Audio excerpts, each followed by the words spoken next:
Finally কিছু অপেক্ষার পর আমরা কিন্তু আবার ই-ডিস্ট্রিক্ট 2.0 দেখতে পাচ্ছি। ই-ডিস্ট্রিক্ট 2.0 ওপেন করার পর আপনাদের সামনে একটি নোটিফিকেশন চলে আসবে, যেখানে পরিষ্কার বলা আছে trade licence service under UDMA, payment of property tax and new trade licence issue for NKDA, online water charges for water connection at SJDA are now available in this portal. অর্থাৎ এই পোর্টালের মধ্যে কিন্তু trade licence, property tax, new trade licence, এই সমস্ত যে সার্ভিসগুলো পুরনো পোর্টালে ছিল সেগুলি কিন্তু এখন ই-ডিস্ট্রিক্ট 2.0-তে অ্যাড হয়ে গেছে, এবং তার সাথে NKDA, SJDA, ADDA and KMDA এই সমস্ত সংস্থার কিছু কাজ এখনো অবধি পেন্ডিংয়ে আছে। খুব শীঘ্রই সেগুলো কিন্তু এই পোর্টালে যুক্ত হয়ে যাবে, এই নোটিশে কিন্তু এটি বলা আছে। আর বিল্ডিং আর নিচে আরেকটি অপশন আছে, যেখানে লেখা আছে অনলাইন বিল্ডিং প্ল্যান রিনিউয়াল বা নিউ, এই সমস্ত কাজের জন্য আরেকটি নতুন পোর্টাল লঞ্চ করেছে, যার লিঙ্ক এখানে দিয়ে দেওয়া আছে। তো এখান থেকে আমরা ওকে বাটনে ক্লিক করে নেব। ওকে বাটনে ক্লিক করার পর আমাদের কাছে যে পুরনো ইউজার আইডি এবং পাসওয়ার্ড আছে সেটি দিয়েই লগ ইন করতে হবে। লগ ইনে কোনো পরিবর্তন করা হয়নি। ইউজার আইডি পাসওয়ার্ড দিয়ে লগ ইন করার পর আপনাদের কাছে মেন পেজ খুলে আসবে। এই নোটিশটি আবার শো করবে, এখান থেকে ওকে বাটনে ক্লিক করবেন। এবার আপনারা পুরনো পোর্টালে যে সমস্ত সার্ভিসগুলো এতদিন ধরে কাজ করে এসেছেন বা আমরা কাজ করে এসেছি, সেই কাজগুলি কিন্তু এখন আমরা নতুন পোর্টালে করতে পারবো।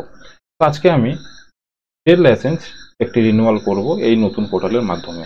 তো তার জন্য ডান দিকে থাকা সার্ভিসেস যে অপশনটি আছে, এই অপশনে ক্লিক করতে হবে। এই অপশনে ক্লিক করা মাত্রই আমাদের সামনে সেম আগের মতনই একটি পেজ খুলে আসবে। এখান থেকে আমরা লাইসেন্স যে অপশনটি আছে এখানে ক্লিক করব।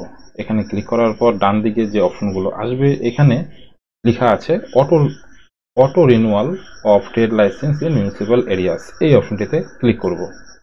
ওখানে ক্লিক করার পর ডকুমেন্ট রিকোয়ার্ড পেজ খুলে আসবে। তো আমরা এখান থেকে সরাসরি নিচে এসে অ্যাকসেপ্ট যে অপশনটি আছে এখানে ক্লিক করব। এখানে ক্লিক করার পর আমাদের কাছে পুরনো ট্রেড লাইসেন্সের ইনফরমেশন চাইছে। ট্রেড লাইসেন্স পুরনো নাম্বারটি এই ঘরে লিখেছি, ফার্মের নাম এই ঘরে লিখেছি। এবার এখান থেকে সার্চ অপশনে ক্লিক করব। সাবমিট অপশনে ক্লিক করার পর আমাদের কাছে ট্রেড লাইসেন্স সার্চ ডিটেলস প্রথম স্টেপ সেটি খুলে চলে আসবে, অর্থাৎ অ্যাপ্লিকেন্ট বেসিক ইনফরমেশন। আবেদন করার সময় যে তথ্যগুলি আমরা ফিল করেছিলাম সেগুলি এখানে চলে আসবে। Salutation, first name, date of birth, age, date of application অর্থাৎ আজকে 7 জুলাই 2024 এই তারিখটি শো করবে। এখানে মোবাইল নাম্বার, ইমেল আইডি, আধার নাম্বার এখানে শো করবে। সবকিছু ঠিকই থাকবে, কারণ এগুলোকে কিন্তু এডিট করা আর সম্ভব নয়। তো এবার আমরা এখান থেকে সেভ অ্যান্ড নেক্সট এই অপশনটিতে ক্লিক করব। সেভ অ্যান্ড নেক্সট করার পর আমরা কিন্তু দ্বিতীয় অপশনে চলে এসেছি। এটি হলো অ্যাপ্লিকেন্টের অ্যাড্রেস। তো এখানে দুটি অ্যাড্রেস আপনার সামনে আসবে, একটি হলো অ্যাড্রেস অফ বিজনেস আর নিচে আছে কমিউনিকেশন অ্যাড্রেস। আপনি আগেরবার ফর্ম ফিল আপ করার সময় যদি দুটো অ্যাড্রেসই সেম রেখেছেন, অর্থাৎ কমিউনিকেশন অ্যাড্রেস এবং বিজনেস অ্যাড্রেস, তাহলে দুটো অ্যাড্রেস সেম আপনার কাছে শো করবে। যদি দুটো অ্যাড্রেস আলাদা আলাদা হয়ে থাকে তাহলে আলাদা শো করবে। তো অ্যাড্রেসেও কোনো কিছু কারেকশন করতে পারবেন না। এবার এখান থেকে সেভ অ্যান্ড নেক্সট অপশনে ক্লিক করবেন। সেভ অ্যান্ড নেক্সট ক্লিক করার পর আপনাদের কাছে ডিটেলস অফ বিজনেস এই পেজটি চলে আসবে। এখানে আপনাদের ফার্মের নামটি শো করবে, আপনি কোন ক্যাটাগরি আগেরবার অর্থাৎ ফর্ম ফিল আপ করার সময় নিয়েছিলেন সেই ক্যাটাগরিটি দেখতে পারবেন। আপনার বিজনেস কবে স্টার্ট হয়েছিল সেটি, অর্থাৎ যে ডেটটি আপনারা দিয়েছিলেন সেই ডেটটি এখানে দেখতে পারবেন। আপনার অ্যানুয়াল ভ্যালুয়েশন কত আছে সেটি এখান থেকে দেখতে পারবেন। আপনার নেচার, অর্থাৎ কি ধরনের বিজনেস করছেন তার নেচার এখানে থেকে দেখতে পারবেন। এবার হচ্ছে এখানে যে বিষয়টি আছে যে আপনারা এই ট্রেড লাইসেন্স যেটি আমি রিনিউ করছি সেটি কতদিনের জন্য রিনিউ করবেন। তো দেখতে পাচ্ছেন লাইসেন্স রিনিউ ফর ইয়ার। তো এখান থেকে যদি আপনারা ক্লিক করেন দেখতে পাচ্ছেন 1 বছর থেকে 15 বছর অবধি আপনারা আপনাদের ট্রেড লাইসেন্সটি রিনিউ করতে পারবেন। তো আমি এখান থেকে 1 বছরের জন্য করব, তাই 1 বছরের যখনই নিয়ে নেওয়া হলো তখন দেখতে পাচ্ছেন অ্যানুয়াল ফিস 1440 টাকা আছে, আর অ্যাপ্লিকেশন ফিস 120 টাকা, আর তার সাথে লেট ফাইন 14 টাকা যুক্ত হয়ে গেছে। এবার পেজটিকে আরেকটু উপর দিকে উঠালে আপনারা ডিটেলস অফ ওনার্স অথরাইজ পার্সনের তথ্য দেখতে পারবেন। আপনারা চাইলে এই তথ্যটিকে পরিবর্তন করতে পারেন। সেখানে মোবাইল নাম্বার, ইমেল আইডি যদি চান আপনারা এখান থেকে পরিবর্তন করতে পারেন। পাশে এডিট অপশন আছে এবং ডিলিট অপশন আছে।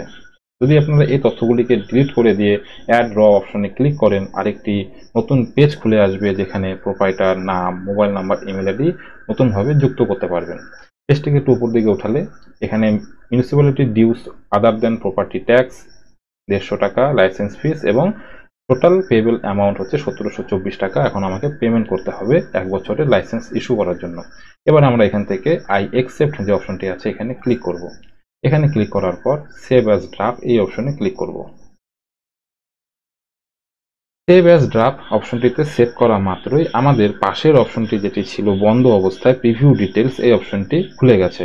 তার পাশে দেখতে পাচ্ছেন প্রিভিউ সার্টিফিকেট এবং সাবমিট, এগুলি কিন্তু বন্ধ অবস্থায় আছে। তো এগুলিকে খোলার জন্য আমাদেরকে প্রিভিউ ডিটেলস এই অপশনটিতে ক্লিক করতে হবে। প্রিভিউ ডিটেলস বলতে আপনারা যে ফর্মটি ফিল আপ করেছিলেন সেই ফিল আপ করা সমস্ত তথ্য এক ঝলকে দেখতে পারবেন। আপনারা চাইলে এই তথ্যটিকে এই যে দেখতে পাচ্ছেন কোনায় প্রিন্টের মতন আইকন আছে, এখানে ক্লিক করে এই কপিটিকে প্রিন্ট আউট করে নিজেদের কাছে রাখতে পারেন। তো সবকিছু ঠিকঠাকভাবে মিলিয়ে নেওয়ার পর আমরা এখান থেকে এই পেজটিকে কেটে দেব। প্রিভিউ ডিটেলস এই পেজটিকে বাদ দেওয়ার পর আপনাদের সামনে প্রিভিউ সার্টিফিকেট এই পেজটি খুলে আসবে। আপনারা যদি এখানে ক্লিক করেন আপনাদের কাছে কিন্তু প্রিভিউ যে সার্টিফিকেট পেজটি আছে এটি ডাউনলোড হবে। আপনারা ডাউনলোড করে সেই পেজটিকে দেখতে পারেন এবং তারপরে আছে হলো সাবমিট। তো আমরা এখন এখান থেকে সাবমিট অপশনে ক্লিক করব। সাবমিট অপশনে ক্লিক করার পর আমাদের কাছে দুটি ডকুমেন্ট চাইছে। তো সেই দুটি ডকুমেন্টকে আপলোড করতে হবে। তার মধ্যে প্রথমটি আছে হলো আইডেন্টি প্রুফ। আইডেন্টি প্রুফ হিসাবে আপনারা এখান থেকে প্যান কার্ড, ভোটার কার্ড, আধার কার্ড, ড্রাইভিং লাইসেন্স আপলোড করতে পারেন। আমি এখান থেকে আধার কার্ড আপলোড করে দেব। আইডেন্টি প্রুফ হিসাবে আমি এখানে আধার কার্ড আপলোড করে দিয়েছি। দেখতে পাচ্ছেন এখানে আধার কার্ডটি চলে এসেছে। এবার এখানে আছে হলো প্রুফ অফ ওনারশিপ। ওনারশিপ হিসাবে আপনারা কি ডকুমেন্ট আপলোড করবেন। তো এখানে অনেকগুলি ডকুমেন্ট আছে। এনওসি আছে, কারেন্ট মিউনিসিপ্যালিটি ট্যাক্স আছে, photocopy of current rent receipt আছে, লিজ এগ্রিমেন্ট আছে, কপি অফ লিজ এগ্রিমেন্ট আছে আপনাদের ব্যবসার। তো এখানে অনেকগুলো ডকুমেন্ট আছে। তো আপনারা চাইলে এখান থেকে কারেন্ট যে মিউনিসিপ্যালিটি ট্যাক্স রিসিপ্ট কপিটি আছে সেটিও আপলোড করতে পারেন। আমি এখান থেকে এই মিউনিসিপ্যালিটি কারেন্ট ট্যাক্স রিসিপ্ট কপিটি আপলোড করব। তো এই অপশনটি চুজ করে নিচ্ছি। এই অপশনটি চুজ করে নেওয়ার পর ডান দিকে দেখতে পাচ্ছেন অ্যাটাচ বলে যে অপশনটি আছে, এই অ্যাটাচ অপশনে ক্লিক করব। অ্যাটাচ অপশনে ক্লিক করার পর আমাদের কাছে যে ফাইলটি আপলোড করব সেটি এখান থেকে নিয়ে নেব। তো আমরা কিন্তু এখানে দুটি ডকুমেন্ট আপলোড করে দিয়েছি। আইডেন্টি প্রুফ হিসাবে আধার কার্ড এবং প্রুফ অফ ওনারশিপ হিসাবে current municipality property tax receipt copy upload করে দিয়েছি। তো এবার এখান থেকে যে আই অ্যাকসেপ্ট অপশনটি আছে এখানে ক্লিক করব। এখানে ক্লিক করার পরে সেভ অপশনে ক্লিক করব। এবার আমরা এখান থেকে সাবমিট যে অপশনটি আছে এখানে ক্লিক করব। সাবমিট করার পর পেমেন্ট কনফার্মেশন পেজ আপনাদের সামনে চলে আসবে, যেখানে payment reference number, service name, AIN number, depositor name, depositor address, depositor email এবং কত টাকা পেমেন্ট করবেন সেটি শো করবে। তো এখান থেকে আপনারা সিলেক্ট পেমেন্ট গেটওয়ে চুজ করে নেবেন। তো এখানে আমি রেজর পে যে অপশনটি আছে এই অপশনটিতে টিক করছি। টিক করার পর পে বাটনে ক্লিক করে নিচ্ছি।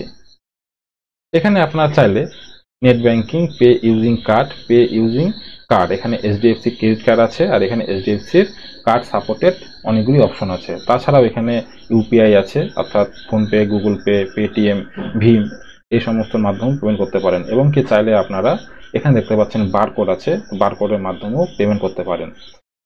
তো আমি বারকোডের মাধ্যমে পেমেন্ট করব, তার জন্য শো কিউআর কোড এই অপশনে ক্লিক করতে হবে। এই অপশনে ক্লিক করা মাত্রই আপনাদের সামনে কিন্তু কিউআর কোডটি শো করবে। আর এই কিউআর কোডের মাধ্যমে পেমেন্ট করার জন্য আপনাকে ডান দিকে দেখতে পাচ্ছেন একটি সময় চালু হয়ে গেছে। তো এই সময়ের মধ্যে কিন্তু এই কোডটিকে স্ক্যান করে পেমেন্ট করতে হবে। বারকোডের মাধ্যমে পেমেন্টটি কমপ্লিট করার পর কিন্তু আপনারা সোজাসুজি হোম পেজে চলে আসবেন। আমার পেমেন্টটি সাকসেস হয়ে গেছে এবং দেখতে পাচ্ছেন আমার কিন্তু auto renewal of trade licence municipal area এটি কিন্তু অ্যাপ্রুভ হয়ে গেছে। অ্যাপ্রুভ তো হয়ে গেছে। এবার সার্টিফিকেটটিকে ডাউনলোড করার জন্য অ্যাকশন যে অপশনটি আছে তার নিচেই যে লেখা আছে দেখতে পাচ্ছেন প্রথম অপশনটি ডাউনলোড সার্টিফিকেট এই অপশনে ক্লিক করতে হবে। ডাউনলোড সার্টিফিকেট অপশনে ক্লিক করার পর আপনাদের কাছে একটি নতুন পেজ খুলে আসবে। দেখতে পাচ্ছেন সার্টিফিকেট লিস্ট, এখানে ফাইল নেম কি আছে 90 আউটপুট পিডিএফ। তো এবার ডান দিকে যে অ্যাকশন তার নিচে আছে দেখতে পাচ্ছেন কালো রঙের একটি ডাউনলোড অপশন, এইখানে ক্লিক করতে হবে। এখানে ক্লিক করলে কিন্তু আপনারা দেখতে পারবেন সার্টিফিকেটটি আপনাদের সামনে চলে এসেছে। তো সার্টিফিকেট কিভাবে রিনিউ করবেন নতুন 2.0 ই ডিস্ট্রিক্ট পোর্টাল থেকে তার স্টেপ বাই স্টেপ প্রসেস দেখালাম। আশা করি বুঝতে পারলেন সমস্ত তথ্য স্টেপ বাই স্টেপ কিভাবে করতে হয়, কিভাবে পেমেন্ট করতে হয় এবং সার্টিফিকেট কিভাবে ডাউনলোড করতে হয়। ভিডিও যদি ভালো লেগে থাকে তো একটি লাইক করবেন, চ্যানেলে প্রথম হলে সাবস্ক্রাইব, কমেন্ট করতে ভুলবেন না এবং ভিডিওটি প্রচুর পরিমাণে শেয়ার করুন যাতে সবাই এই তথ্যটি জানতে পারে। দেখা হচ্ছে পরে আরেকটি নতুন আপডেট নিয়ে, ততক্ষণের জন্য বাই।